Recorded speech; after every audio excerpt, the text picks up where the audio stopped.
Hello, Huang. I wanted to give you a little bit of feedback on the essay that you submitted, essay number 3. First of all, I want to say you did a very good job. I can tell that you put a lot of thought into organizing your ideas. There's a few things I want you to keep in mind going forward.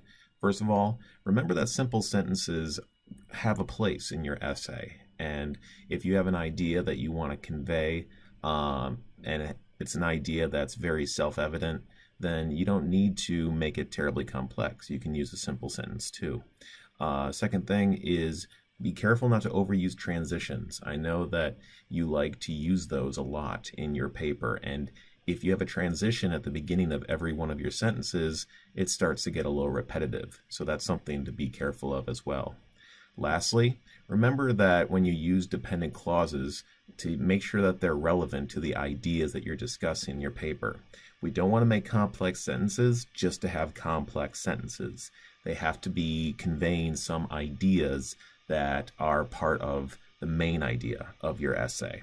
So those are 3 things to keep in mind as we're going forward in the course. So again, excellent job. Make sure to check out my feedback in your paper that I had written if you have any other questions.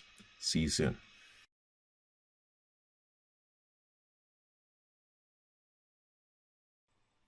Hello, Huang. So I wanted to give you a little bit of feedback on essay number 3 that you submitted. First of all, I want to say that you did a very good job. Looking at all of the essays that I got for this assignment, yours was definitely amongst the best.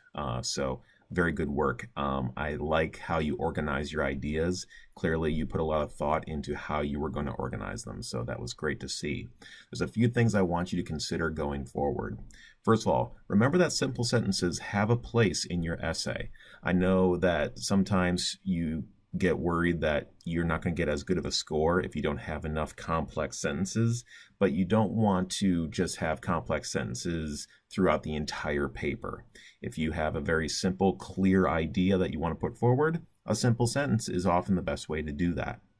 Next, don't overuse transitions. I notice that you like to use transitions a lot in your essay, but remember that if every sentence begins with a transition, then it gets a little repetitive. So be careful not to use those too much. And lastly, when you're using dependent clauses, make sure that they're adding ideas that are relevant to what your essay is talking about. You don't want to add lots of extra information if it's not actually building up the argument for your essay. So those are a few things just to keep in mind. Definitely reach out to me if you have any other questions. See you soon.